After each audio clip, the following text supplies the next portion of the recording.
Sur nos plaines,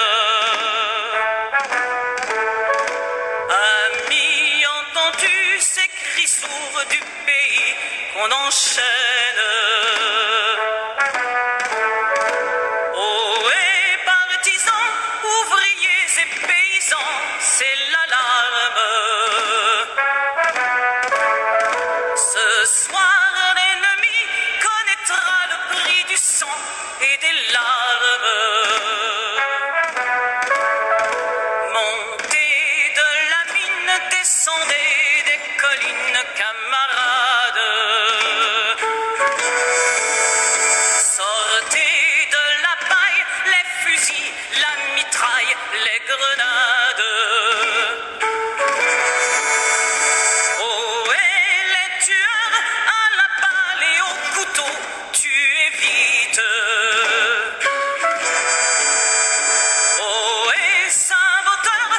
Attention à ton fardeau, dynamite.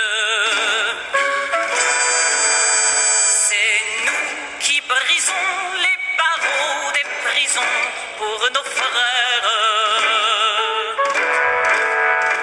La haine à nos trousses et la faim qui nous pousse la misère.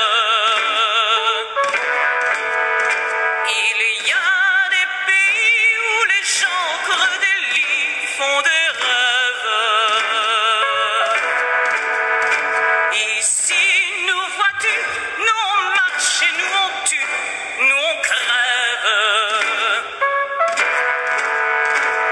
Ici, chacun sait ce qu'il veut, ce qu'il fait quand il passe.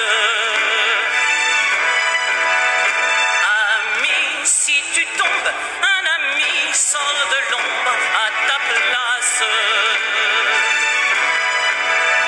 Demain, du sang noir séchera au grand soleil sur les routes. Chantez, compagnons, dans la nuit, la liberté nous écoute. Amis, entends-tu les cris sourds du pays qu'on enchaîne? Amis, entends-tu le vol noir des corbeaux sur nos plaines?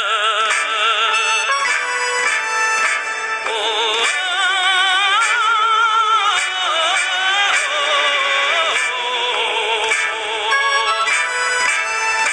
oh, oh,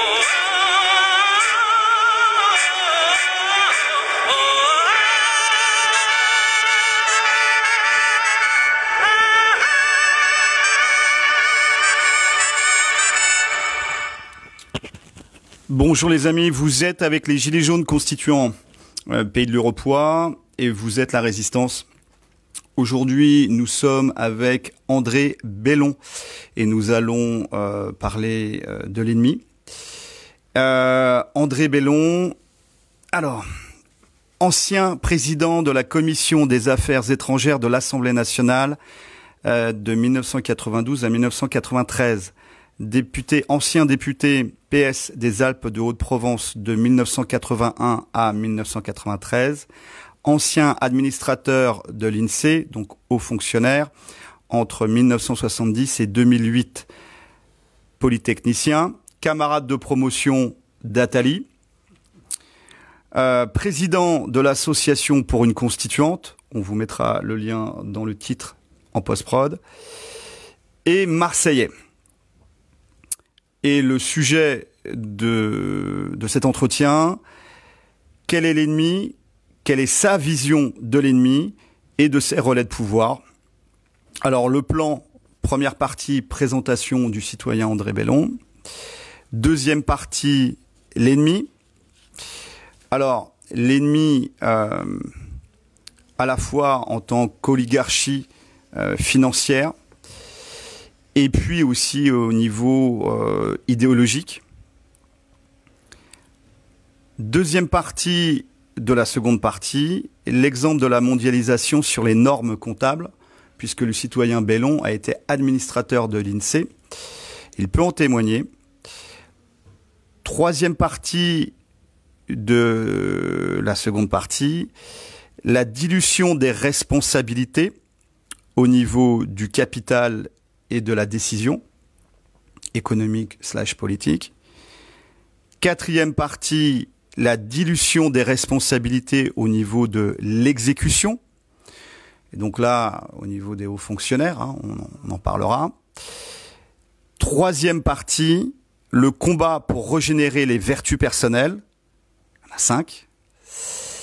Et puis, la quatrième partie, l'appel à ses anciens camarades de promotion, à ses camarades polytechniciens, à rejoindre le combat du peuple pour sa souveraineté. Alors, on va tout de suite commencer par la première partie. Présentation du citoyen André Belon. Vous portez le gilet jaune aujourd'hui. Comment vous avez, quel est votre rapport avec les gilets jaunes, les ronds-points? Qu'est-ce que vous en pensez du mouvement des gilets jaunes au niveau, avec toute votre expérience politique, politicienne aussi, comment vous voyez le surgissement des gilets jaunes et le rôle historique fondamental, la réintroduction du peuple et quel débouché politique? Vous avez des choses à dire là-dessus? Oui, on aurait tous à en dire, hein, de toute façon, mais moi, si, comme vous l'avez dit, donc j'ai mis le gilet jaune, c'est pour marquer l'importance de cet événement pour moi, et c'est lié d'ailleurs au badge que j'ai mis, qui est le badge pour l'association Bruno Constituante, dans la mesure où je crois que les gilets jaunes sont intervenus à un moment particulier où la question fondamentale, à savoir celle de la démocratie, de la souveraineté populaire, pour moi c'est la même chose, hein. La démocratie c'est la souveraineté populaire, à un moment où cette question semblait pour certains être tranchée. D'ailleurs c'est fini, il n'y avait plus besoin, on avait une démocratie sans peuple. Et soudain, ce mouvement des Gilets jaunes a fait réémerger le mot peuple. Alors je ne vais pas découper les Gilets jaunes en fonction de tel ou tel événement. Aucun événement n'est complètement linéaire. L'élément fondamental pour moi, c'est le fait qu'ils réintroduisent le mot peuple. Et donc inévitablement la question de la souveraineté et de la démocratie. Et comme je pense qu'à ce moment-là se pose une autre question, c'est-à-dire celle du débouché politique, parce qu'on ne peut pas rester sur un mouvement qui est purement un mouvement de révolte. Il faut qu'il y ait un débouché politique. Ce débouché politique, très naturellement, pour retrouver la souveraineté du peuple, qui d'ailleurs, soit dit en passant, est inscrite théoriquement dans l'article 3 de la Constitution, eh bien, il faut passer par la Constituante. Donc, il y a un lien entre les deux choses. Voilà. Et je crois que c'est important de bien faire ce lien. Les Gilets jaunes ont été quelque part un souffle historique dans une période qui n'avait plus rien à dire, d'une certaine façon. Enfin, ils ont dit quelque chose, et ce quelque chose, maintenant, nous devons tous ensemble chercher sa traduction politique. Citoyen Belon, vous avez fait partie du système à un haut niveau, puisque vous avez été président de la Commission des Affaires étrangères de l'Assemblée nationale française en 92 et 93. Vous avez été député PS des Alpes de Haute-Provence de 81 à 93. Vous avez aussi été haut fonctionnaire en tant qu'administrateur de l'INSEE entre 1970 et 2008. L'ennemi, comment vous l'avez vu, comment vous le voyez, vous l'avez vu à l'époque, comment vous le voyez maintenant? Est-ce que votre perception de l'ennemi s'est affinée? Est-ce que des choses ont changé? Dites-nous tout. Beaucoup. Un parcours personnel, que ce soit un parcours politique ou autre, mais Essayez de porter un peu la voix, le micro ne fonctionne pas. C'est un classique. un parcours personnel, quel qu'il soit, hein, c'est à la fois des certitudes, des contradictions, des ruptures, des recherches, hein, enfin du moins sur toute personne qui veut assumer son rôle d'être humain. Alors je sais bien qu'il y en a qui ne se posent jamais de questions pendant toute leur vie, mais enfin je ne pense pas que ce soit la majorité. C'est vrai que au moment où je suis devenu député, il y avait une idée de construire un monde différent, et ça a donné la victoire de 1981. C'est vrai aussi que pour un certain nombre d'entre nous, et moi en particulier, ça a été petit à petit, je dirais, une déception, c'est même pas assez. C'est une sidération devant le fait qu'il n'y avait de moins en moins de rapport entre ce qu'on avait imaginé et ce qui se faisait. C'est le tournant de la rigueur? Alors, le tournant de la rigueur est un élément important, même fondamental d'ailleurs. Moi, j'ai déjà dit, et j'ai déjà écrit d'ailleurs, dans un de mes livres, Une nouvelle vassalité, que, en bonne logique, si nous étions réellement en démocratie, le président de la République qui avait été élu sur un programme, à partir du moment où il acceptait un programme différent, je dirais même contraire, aurait dû revenir devant les électeurs. Ça n'a pas été le cas. Bon. Ou s'il avait eu un mandat impératif et révocatoire, il était en mandat représentatif. Exemple, par exemple. Mais rien de tout ça, il a considéré qu'il avait le pouvoir, il a fait autre chose. Et donc ça a commencé effectivement à faire réfléchir un certain nombre, dont moi bien sûr. Et c'est une réflexion qui évolue jusqu'au moment où ça aboutit à la rupture et où on passe, comme dirait l'autre, de l'autre côté du miroir. C'est-à-dire on se pose les questions dans des termes complètement différents et ça aboutit, enfin pour moi en tout cas, en 93 à me présenter tout seul contre le Parti Socialiste sous l'étiquette gauche républicaine. Donc c'est un parcours, oui, avec tout ce que ça a de sérieux, de contradictoire, de recherche de soi-même en même temps que de recherche collective. Par rapport à l'épisode de 2005-2008, est-ce que c'est ça qui a été le point de bascule par rapport à la création de votre association? Alors, le point de bascule, c'est... disons, reprenons, 93, donc je me présente comme je viens de vous dire. Ensuite, j'ai fait un peu de nomadisme associatif, dans des recherches, oui, toujours sur les mêmes thèmes, la démocratie, la souveraineté, le peuple, etc. Et puis est arrivé un événement que pour moi je trouve considérable, 2005. Le référendum sur le traité constitutionnel européen. D'ailleurs, je vais vous dire, je considère que dans les demi-siècles qui viennent de s'achever, il y a deux événements politiques considérables en France. Le référendum sur le traité constitutionnel européen et les Gilets jaunes. Et je pense que les deux choses sont liées. Parce que dans les deux cas, il y a la question du peuple. Que s'est-il passé en 2005?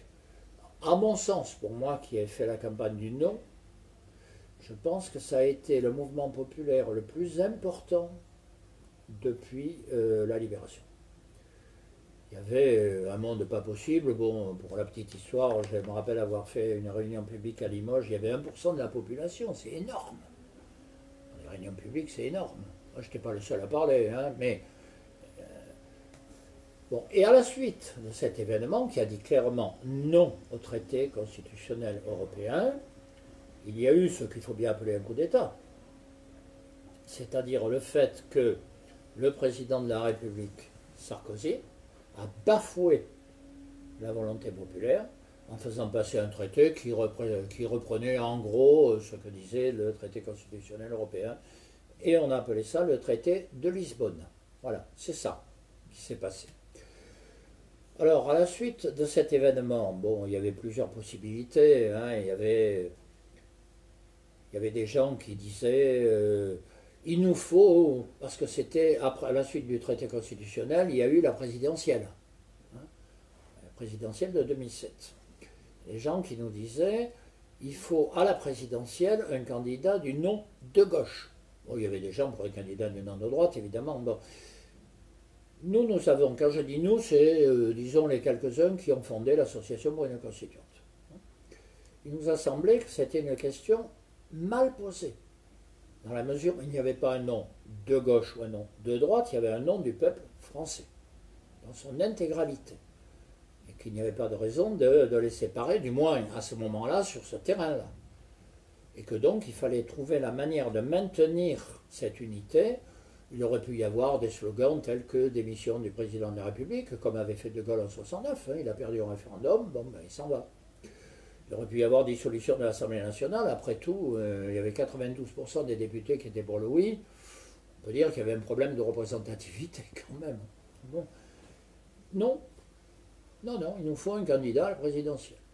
Et donc nous avons pensé qu'il n'y avait pas possibilité de raisonner dans le cadre du système tel qu'il était, et que donc la solution c'était d'en sortir, et pour en sortir, ben, il fallait repasser par la case peuple, et ça s'appelle historiquement une constituante.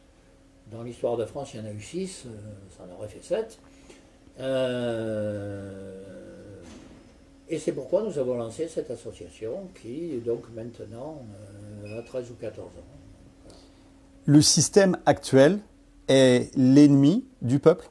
Alors le système actuel prétend représenter le peuple, c'est d'ailleurs marqué encore une fois dans nos institutions, hein, la Constitution, article 3.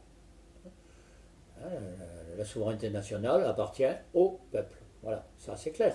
Souveraineté, nation, peuple. Et pas à Big Pharma, aux oligarques, à ceux qui impriment l'argent, etc. Le souverain, c'est le peuple. Voilà, c'est clair. Et alors je pourrais, mais je ne pense pas qu'on aura le temps, vous rappeler comment, par exemple, pendant la Révolution française, cette notion est arrivée. À un moment, le souverain, c'était le roi. Là, le souverain devient le peuple. Voilà. Là, au travers, enfin, on en parlera une autre fois peut-être, mais ça serait peut-être un peu long. Serment du jeu de pommes, la constitution de l'Assemblée nationale, etc., etc. Une invitation pour un autre live, super. Mais l'idée, c'est bien, nous devons avoir la souveraineté du peuple. Il ne peut pas y avoir de démocratie sans peuple.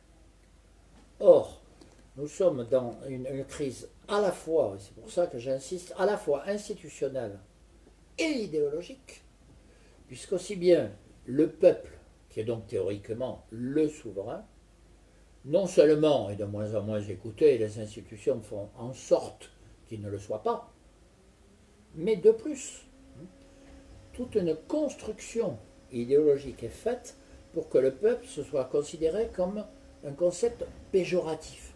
Le peuple, c'est vilain, c'est pas beau, ça pense mal. Populisme. Populisme. Bon. Et vous avez un certain nombre de théoriciens, comme Rosanvallon par exemple, qui passent leur temps à faire des livres pour dire le peuple, ça n'existe pas. Si, ça existe.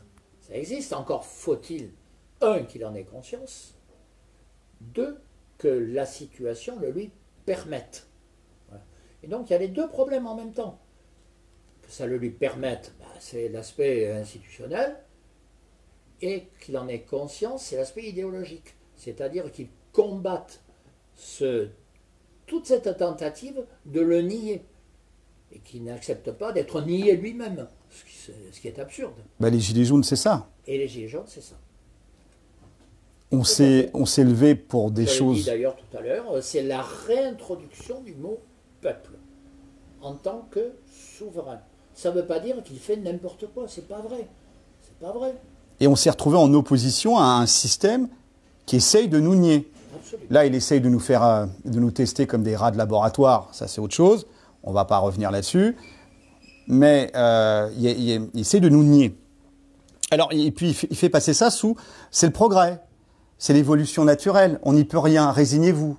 Alors, il y a tout cet aspect, c'est le progrès. Ce que vous voulez, ça, c'est des vieilles lunes qui datent du XVIIIe siècle, mais on n'en est plus là. Bon.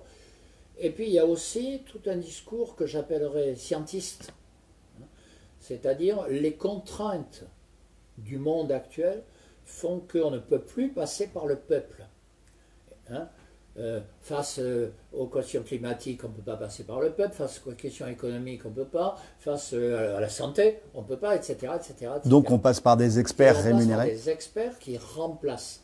Et avec cette subtilité, mais ceci serait peut-être un débat une autre fois, mais on va quand même l'évoquer, avec cette subtilité qui consiste à dire les experts, oui, mais dans une assemblée tirée au sort qu'ils contrôlent. Non. La démocratie, c'est que tout citoyen participe, et donc, suffrage universel. Mais alors, prend après, ses responsabilités. Le suffrage universel ne veut pas dire utiliser le système comme il est. C'est pas parce qu'on dévoie le suffrage universel que par nature il est mauvais. Mais c'est aussi à chacun de prendre ses responsabilités politiques personnelles et de passer du consommateur dépressif et isolé au citoyen qui va faire partie, prendre décision et acter pour le bien commun, la justice et la dignité de tous. Ce qui veut dire qu'on refuse de continuer sur les contraintes imposées et qu'on a intégrées dans nos propres esprits, ce qu'on appelle, là-bas ici, la servitude volontaire. On y reviendra, c'est la quatrième partie. Là, est-ce que vous pourriez nous donner un exemple comment la mondialisation au bénéfice de la City, de Wall Street, etc., se sont infiltrés au niveau des normes comptables. Alors, c'est un peu pointu, c'est pour nos amis qui sont en comptabilité, mais là, c'est quand même très révélateur.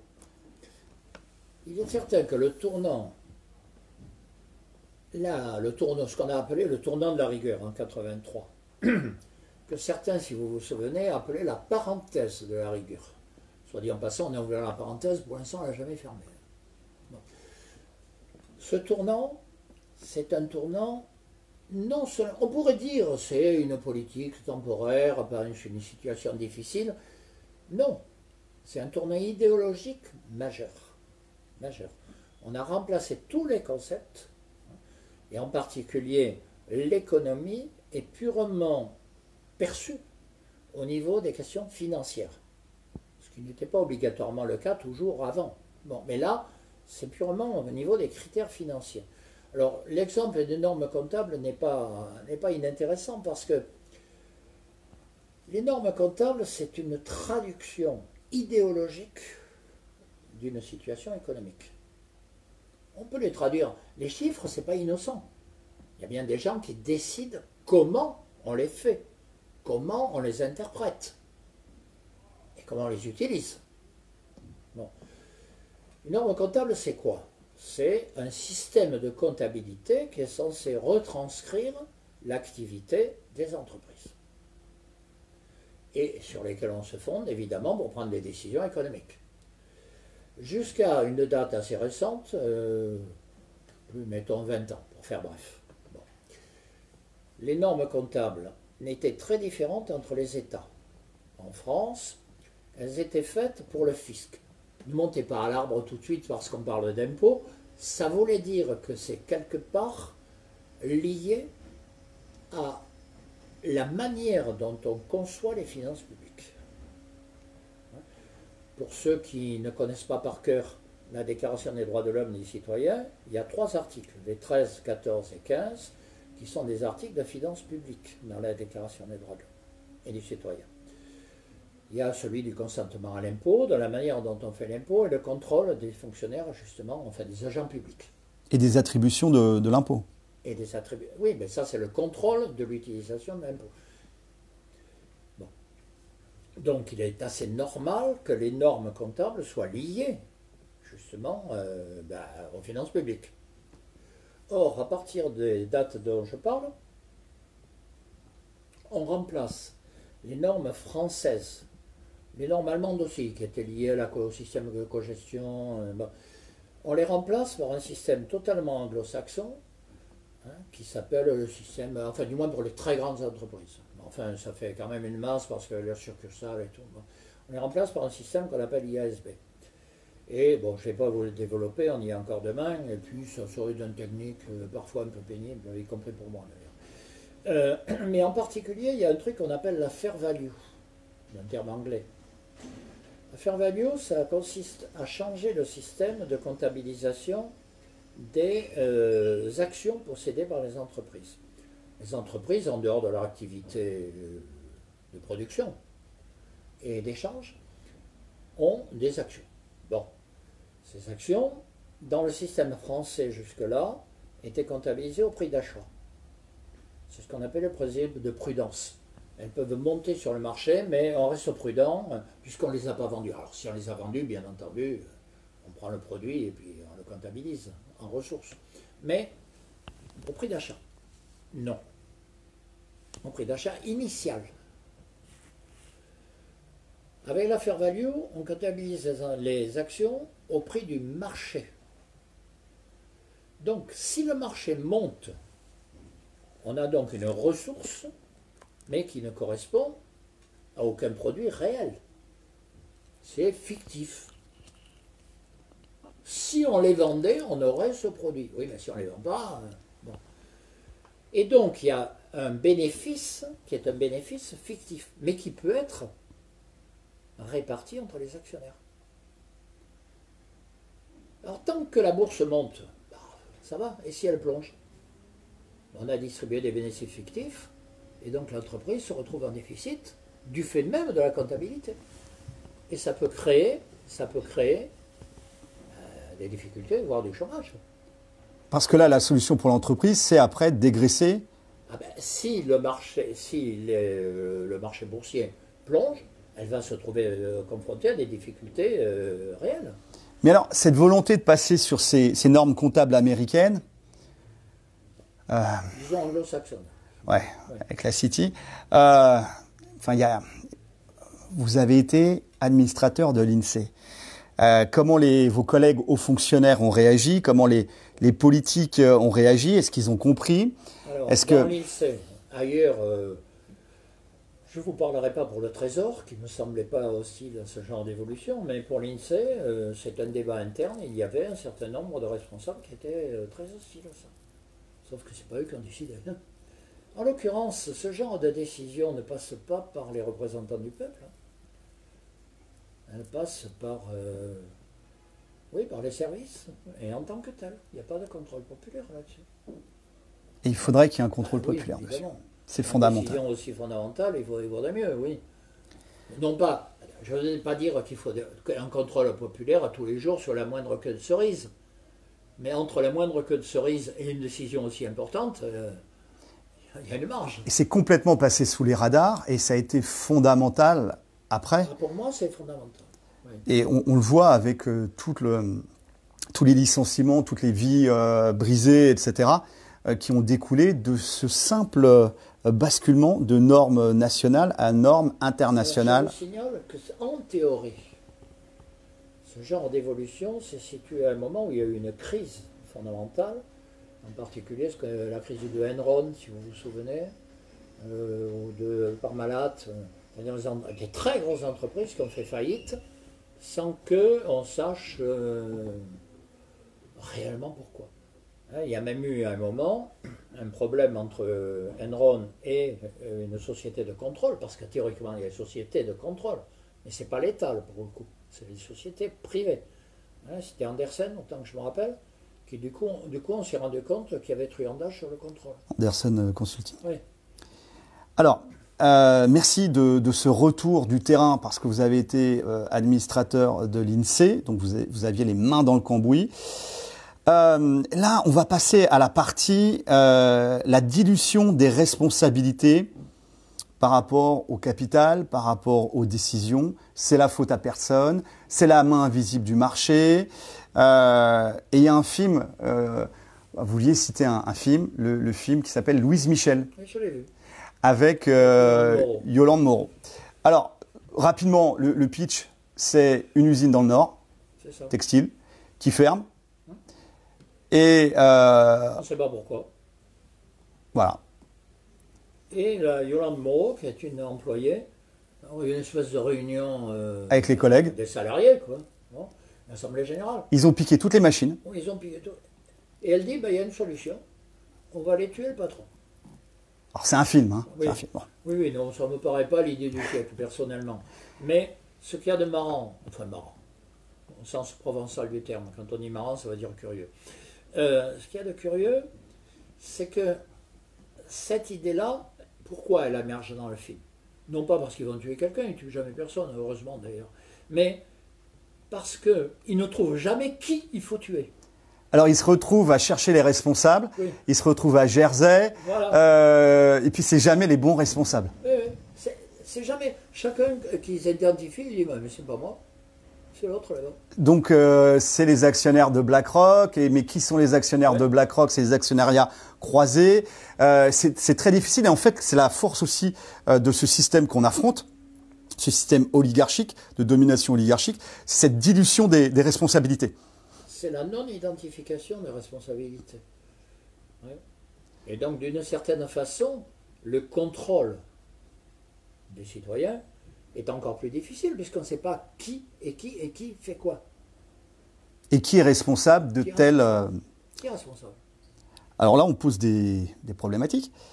L'autre partie, c'est la dilution des responsabilités au niveau de l'exécution.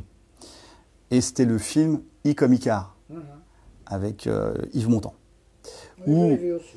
Alors oui, à un moment, ils font une expérience, l'expérience de 1000 grammes, Ouais. et ils s'étonnent finalement de la réaction des gens qui participent à cette expérimentation. Et Yves Montand dit, mais comment c'est possible qu'un dictateur arrive à tuer des millions de personnes? Et c'est la faute à personne. C'est un peu comme pour l'actionnariat et puis la finance, c'est la faute à personne. Chacun a sa toute petite responsabilité, mais ne se sent pas concerné par le grand tout.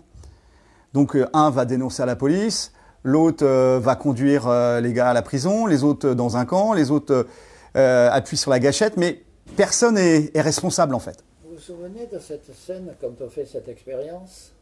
Yves Montand est là, il ne sait pas que c'est une expérience et que c'est un acteur qui souffre quand on lui envoie des courants électriques. Et à un moment, il dit, mais c'est pas possible, il faut arrêter, etc. Et le type qui mène l'expérience lui dit, pourquoi vous avez attendu aussi longtemps pour dire qu'il fallait arrêter? C'est la soumission à l'autorité et au stress. Et c'est peut-être lié au fait qu'on subit un terrorisme médiatique permanent, là avec le Covid, avec des bandeaux, etc. Alors qu'il n'y a plus de grippe, il n'y a plus de dengue. Aux Antilles, il n'y a plus d'épidémie de dengue. Hein. Chaque année, sauf là. En hiver, il n'y a plus de grippe. C'est Covid, Covid, Covid. Oui, moins en moins de gastro. Oui. On est on est soumis au stress via ces médias oligarchiques, ces médias de masse, et c'est la soumission à l'autorité. Au niveau des hauts fonctionnaires, la soumission à l'autorité, et ou au stress, alors peut-être pas le stress, mais en tout cas la soumission à l'autorité, quel est votre retour? Alors, ça c'est une question assez compliquée, parce que si c'est la soumission à l'autorité, au sens du chef, je pense qu'elle n'est pas complètement totale, ni chez les gens, ni dans les moments. Non. Il y a toujours des réactions, et il y a des gens qui d'ailleurs demandent à être mutés au camp mute, parce que justement, ils refusent l'autorité du supérieur. Ce qui est plus inquiétant, c'est la soumission à une espèce de pensée générale qui fait qu'on ne se pose plus de questions. C'est comme ça. C'est comme ça. La pensée unique? Bon, oui, on peut appeler ça comme ça. Bon, une idéologie dominante. Et là, je reviens sur les Gilets jaunes, justement. S'ils ont réintroduit le peuple, c'est qu'ils ont réintroduit l'idée que cette pensée pouvait être contestée. Et que quelque part, il n'était pas indispensable de dire il y a une seule solution, il n'y a pas d'esprit critique. Non, il y en a. Il faut simplement trouver les autres solutions. Et ce qui est de frappant dans le monde actuel, c'est que la pensée totalitaire, pour faire bref, bon, c'est-à-dire unique, marche parce qu'il n'y a plus le peuple. S'il y a le peuple, il y a contestation, donc il y a débat, donc il y a remise en cause. Et c'est une erreur de dire que cette remise en cause est inévitablement violente. Pas du tout. Moi, personnellement, je pense que la constituante, c'est la solution pacifique, démocratique et rassembleuse, c'est-à-dire hors violence. Mais il y a violence parce que justement, il n'y a pas capacité de contestation. La démocratie est une manière de résoudre les problèmes. La vraie démocratie. La vraie démocratie, bien entendu. Pas la démocrassouille qui nous vend. Bon. C'est pour ça que notre mot d'ordre pour la prochaine présidentielle, c'est la présidentielle n'est pas la solution, elle est le problème. Parce qu'elle ne permet pas de mettre ces débats sur la table. C'est cautionner le système que de jouer à ces jeux. Il n'y a pas de solution de débat dans la présidentielle telle qu'elle est. C'est uniquement un problème de personnes qui en plus sont sélectionnées par des méthodes que vous connaissez. Plus la pression médiatique. Plus la pression médiatique, plus les problèmes financiers, plus les signatures, plus etc., etc., etc. Et comme tout le système repose sur le président de la République, d'une certaine façon, il n'y a plus de débat à aucun endroit. Éventuellement un peu dans les communes. Ça dépend lesquelles, ça dépend de leur taille. Mais il y a encore un débat communal qui mériterait inventaire. Il y a le statut du maire qui devrait être à rediscuter. Enfin bon, il y a un certain nombre de choses. Mais il y a quand même un débat. Voilà. Il reste que ce débat, le vrai débat, n'existe plus. C'est-à-dire on peut débattre sur des problèmes accessoires. Comment agrémenter la place de la mairie ou faut-il avoir un peu plus de couleur sur l'espace public, mais ou végétaliser les rues de Paris, bon, des choses comme ça. Mais il n'y a pas de débat sur les problèmes fondamentaux. Et ils ne veulent pas qu'il y ait des débats sur les trucs. C'est fait pour ça. Le serpent qui se mord la queue. Donc là, on va passer à la troisième partie. C'est extrêmement intéressant. On aimerait développer, mais c'est un live, donc ça sera l'occasion d'autres lives. Le combat pour régénérer les vertus personnelles. Ces vertus personnelles, on cherchait l'ennemi, on parle de l'ennemi. Il y a aussi, je cherchais l'ennemi et je l'ai vu dans le miroir. Parce que les vertus personnelles qui font les valeurs des collectifs, et puis du collectif des collectifs, c'est la nation, ils nous ont poussés à l'individualisme, ils nous ont poussés au matérialisme, ils nous ont poussés au consumérisme, ils nous ont poussés à la léthargie, etc. Et à dire on fait confiance aux politiques, c'est trop compliqué. Et puis finalement, être un bon citoyen, c'est mettre un bulletin dans l'urne tous les 5 ans. C'est pas ça. Le sens de l'humain, par la citation de Terence. Ah oui. Oui, Terence, c'est un poète latin qui disait « Je suis un humain et rien de ce qui est humain ne m'est étranger ». C'est-à-dire il se situe en tant qu'individu qui a sa particularité, qui vit, mais qui se réfère à tous les autres. Et c'est parce qu'il se réfère à tous les autres qu'il est humain. C'est ça l'humanisme d'ailleurs. Et on voit, là, on a une démonstration flagrante de la tartufferie des artistes subventionnés qui s'emballent pour des causes très lointaines, mais qui sont absents, à part 2-3 exceptions. Il y en a quelques-uns, oui. Mais la majorité des artistes... C'est pas Alain Souchon Calogero. Mais la majorité des artistes ne sont pas là. La majorité du monde académique, des intellectuels, ils ne sont pas là. Ils sont simplement pas là. Alors, ils ont peur de perdre leur place, etc. Mais qu'est-ce qui vaut mieux, perdre sa place ou perdre son âme? Je ne suis pas sûr qu'ils ont... Je crois qu'ils sont rentrés dans le moule.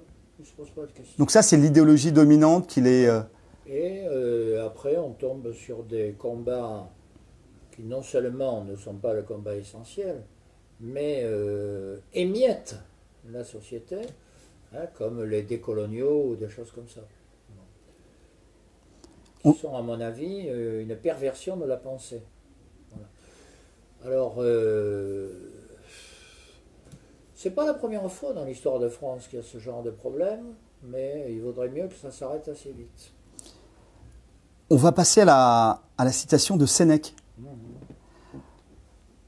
Quand tu auras désappris, Quand tu auras désappris à espérer, tu apprendras à vouloir. C'est intéressant l'opposition entre le fait d'espérer et le fait de vouloir. c'est quoi ces deux positions? Espérer, c'est un peu ce qui se passe en ce moment, quoi. On accepte le système tel qu'il est, on espère que ça va s'arranger. Alors tout le monde sait que ça va pas. C'est un peu le discours qu'on a tenu sur tous les changements. Bon.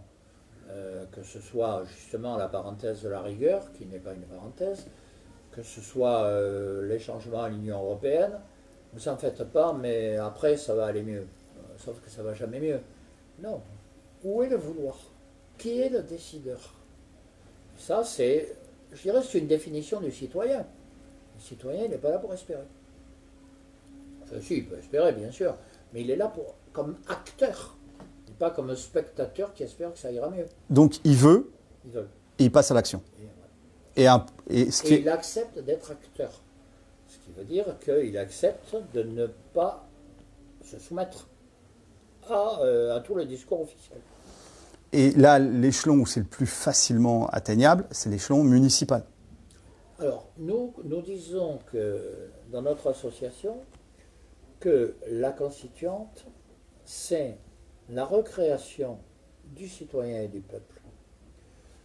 Que cette recréation, nous avons pris la constituante comme aboutissement, c'est un symbole en fait, hein, la constituante. Bon. Mais il faut que ça parte de l'endroit le plus local, parce que les gens se connaissent, parce que le débat peut avoir lieu, parce que les contradictions s'y expriment de manière visible, etc. Et nous disons que ça doit s'harmoniser avec les cahiers d'exigence. Bon, on a remplacé doléance par exigence parce qu'il y a un côté un peu archaïque dans le mot doléance. Hein, le dol, c'est une manière de faire reconnaître sa souffrance au roi, hein, sous l'Ancien Régime. Donc, c'est bien, au niveau le plus fin, que les citoyens expriment leurs difficultés, les font connaître, en débattent entre eux, et puis, quelque part, créer la constituante par le rassemblement de tous ces mouvements. Par la base. Par la base. Et que ça ne doit pas être imposé par le haut. Ah mais non. Le pire pour une constituante serait de faire une élection au suffrage universel à la proportionnelle dans le cadre actuel. Là, vous allez retrouver les partis tels qu'ils sont. C'est évident. Les gamelleurs professionnels. Oui. Ça, je ne veux pas dire que dans l'absolu, la proportionnelle, pourquoi pas, mais pas dans ce cadre-là. Voilà. On passe à la Boétie. Oui. Le combat contre l'aliénation. Il appelait ça la servitude volontaire. Hein. C'est un bouquin qui est revenu un peu à la mode, heureusement, ça prouve que quand même on se pose des questions. Hein. C'est un bouquin fondamental, oui. C'est quelqu'un qui dit, si vous voulez exister, il faut arrêter de vous soumettre volontairement parce que ça vous évite de réfléchir. Ça rejoint Sénèque, quelque part. Hein. C'est un peu la même idée, mais exprimée différemment. Et maintenant, on a la télé, hein. On a Hanouna pour... La télé, pour rester dans les références, c'est comme la langue d'Ésope, hein. C'est la meilleure et la pire des choses. On va passer maintenant à Cyrano de Bergerac, le panache. Moi, j'aime beaucoup. Bon, d'abord, j'aime beaucoup Cyrano. C'est une pièce extraordinaire. C'est sans doute un des plus grands succès du registre français. Hein. Je ne sais pas combien de fois elle a été jouée, mais aucune pièce n'a été jouée autant. Ce qui me frappe, c'est que... Alors, j'ai gardé les dates par cœur dans ma tête. La première a eu lieu le 28 décembre 1898. Et il y a eu, chose qui n'est jamais arrivée une autre fois, il y a eu non seulement 40 rappels, mais on a laissé le rideau ouvert parce qu'on en avait marre de le baisser et le relever tout le temps. Quoi. Un enthousiasme fou, les acteurs portaient en triomphe dans les rues de Paris. La France, dans Cyrano, retrouver à la fois son âme, son passé, sa manière d'être. Voilà, Cyrano, le panache. Hein, c'est d'ailleurs le dernier mot de la pièce. Qu'est-ce que j'emporte avec moi, malgré tout, mon panache. Voilà. Et je ne peux pas m'empêcher de penser qu'il y a un lien, mais ça, j'en suis pas. Évidemment, je ne le prouverai pas. Mais avec le fait qu'on était en pleine affaire Dreyfus, d'ailleurs qu'il y avait un côté pas clair, une espèce de mélange de pensée, d'opposition, de contradiction. Enfin, vous connaissez l'affaire comme moi, quoi. C'était en plein milieu. Hein. Zola fait J'accuse, même pas un mois après. C'est très français, c'est le panache. Et c'est une qualité qui malheureusement s'est un peu estompée de nos jours et qui mériterait d'être retrouvée. Voilà. Et la dernière partie, le héros grec. Ah oui, oui, parce que nous avons parlé tout à l'heure de Léonidas au Thermopyles. Je pense que moi j'aurais voulu être historien pour la petite histoire. Donc bon, je suis un peu historien amateur. Je suis frappé, et ça rejoint le panache, ça rejoint les phrases dont on vient de parler, je suis frappé par l'importance de l'individu dans la reconstruction du collectif. Ça ne veut pas dire que l'individu s'oppose au collectif. Au contraire, il y participe. Et quelque part, bon, puis, puisqu'on reprenait l'exemple de Léonidas au Thermopyles, hein, bon, c'est-à-dire que ils se sont tous fait massacrer. Hein. Il n'empêche que c'est ça qui a créé la conscience des Grecs pour gagner la bataille suivante. Ce symbole a une valeur collective. Voilà. C'est-à-dire que, pour moi, la force de l'individu n'est absolument pas contraire à l'intérêt collectif, et l'intérêt collectif ne nie pas du tout l'individu. C'est la conjugaison des deux qui crée une histoire et qui crée un peuple.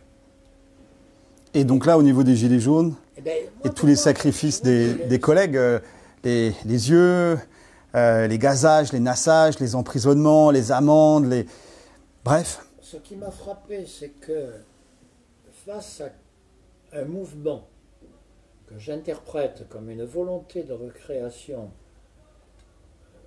oui, du peuple, en tout cas de réaffirmation de son identité, de sa force, et puis de son rôle institutionnel en démocratie, tout simplement, au lieu de rechercher ce que ça signifiait, de voir comment ça pouvait s'intégrer face à des défis mondiaux, ça a été la répression. Et pour ça, je dirais, on a oublié une chose fondamentale, c'est que le peuple, pour moi, c'est une éthique, la démocratie. C'est une éthique, c'est une manière de gérer pacifiquement les conflits, et ça a d'ailleurs été historiquement créé pour ça. Quand Clisthène, chez les Grecs, crée la démocratie, c'est parce qu'ils passaient leur temps à se taper dessus. Il leur dit, au lieu de vous taper dessus, on vote. Puis comme ça, vous aurez une manière de sortir des conflits. Bon. Donc c'est une éthique, mais ce n'est pas seulement une éthique. C'est face à des problèmes fondamentaux qu'on nous raconte tous les jours. Les problèmes économiques, les problèmes sociaux, les problèmes géopolitiques, les problèmes climatiques, les problèmes sanitaires, etc., etc., etc. La bonne manière de résoudre ces problèmes, c'est justement de demander au peuple son avis et de créer le débat de tous sur ces questions. Pas avec trois experts qui discutent avec des gens choisis par hasard, non. C'est de créer le débat dans l'ensemble du corps politique qu'on appelle le peuple. L'intelligence collective. L'intelligence collective. On va passer à la quatrième partie, l'appel à vos anciens camarades de Polytechnique. Ne plus espérer, vouloir, se libérer, passer à l'action. Que faire? Un précédent historique, 1830. Polytechnique est C'est une école assez étonnante dans son histoire. Bon, je ne sais pas, honnêtement, je suis incapable d'en faire le bilan aujourd'hui parce que c'est loin, parce que c'est vrai que je n'ai pas gardé des contacts particuliers. J'ai moins l'esprit ancien combattant que d'autres, bon, c'est comme ça. Mais j'en connais la force historique. Les grandes écoles scientifiques ont été créées par la Révolution. L'ENA, c'est autre chose. Elle est créée en 1945, c'est bien après, c'est 2 siècles après. Les grandes écoles scientifiques, il y a tout un système, ont été créées par la Convention sous la Première République. Polytechnique a été créée par un mathématicien qui s'appelle Monge, et pas par Napoléon, contrairement à ce qu'on raconte. Il lui a donné son nom, mais elle existait avant. Et c'est destiné à être les éléments qui permettent au peuple de résoudre des problèmes techniques. Mais ça ne veut pas dire être les chefs. Ça apporte une expertise, ça apporte des compétences. Et de ce point de vue, oui, c'est vrai qu'il y a un symbole assez extraordinaire qui est la Révolution de 1830, hein, quand le peuple de Paris se soulève pour renverser Charles X. La promotion de Polytechnique envoie dans les quartiers des polytechniciens qui servent à encadrer militairement le mouvement. Il en reste d'ailleurs quelque chose à Paris, pas très loin d'ici, qui est la rue Vanneau ou la station Vanneau, puisque Vanneau était un polytechnicien de cette promotion-là qui est mort dans l'assaut de la caserne de Babylone. Voilà. Donc, ils sont venus pour encadrer militairement, pas pour être les chefs. Pour aider. Bon, on connaît la suite. Soit dit en passant, Alexandre Dumas, dont je suis un admirateur farouche, a lui aussi participé à ce mouvement. Mais ceci est un autre débat. Et je crois qu'il n'est pas question de penser que cette école, comme d'autres d'ailleurs, est l'alpha et l'oméga de la pensée et de la solution. Il est question de dire qu'il faut retrouver le sens de ce rapport au peuple et à la nation. Parce que c'est l'intérêt collectif pour résoudre les problèmes auxquels elle est confrontée. Ils ne se résoudront pas uniquement par le biais de la classe dirigeante telle qu'elle est. Ça, ce n'est pas possible. Là, c'est la soumission. Donc un appel à vos camarades de Polytechnique, ne vous excluez pas du peuple, rejoignez le peuple, vous en faites partie. Oui, bien sûr. Ils en font partie, ça va de soi. Et donc, par définition, en faisant partie, ils ont donc à participer à sa vie, à sa reconstruction, à son avenir, qui est celui du pays. Pas seulement sur Paris, mais où est-ce qu'ils sont en France? Oui, bien sûr. Qui prennent contact avec des gilets jaunes, qu'ils aillent sur les ronds-points, qu'ils aillent dans les manifs. Alors je crois qu'il y en a eu d'ailleurs quelques-uns, pas des masses, mais je crois qu'il y en a eu. Bon. Il faut toujours des précurseurs. Oui. Vive la souveraineté du peuple instruit, des questions juridiques, politiques et économiques. La souveraineté, c'est vrai qu'on dit toujours le peuple, c'est d'ailleurs une des grandes idées de la Troisième République, c'est le lien entre le peuple et l'éducation. C'est les lois sur l'éducation, et puis c'est l'éducation populaire aussi, donc tout ça va de pair. Il ne s'agit pas de dire que spontanément n'importe qui peut faire n'importe quoi, ça c'est absurde. Mais il faut faire un lien entre la recherche de la souveraineté collective et l'éducation. C'est-à-dire la promotion de l'individu dans la promotion du collectif politique. Citoyen Bellon, merci, force et honneur. On ne lâche rien. À très bientôt les amis.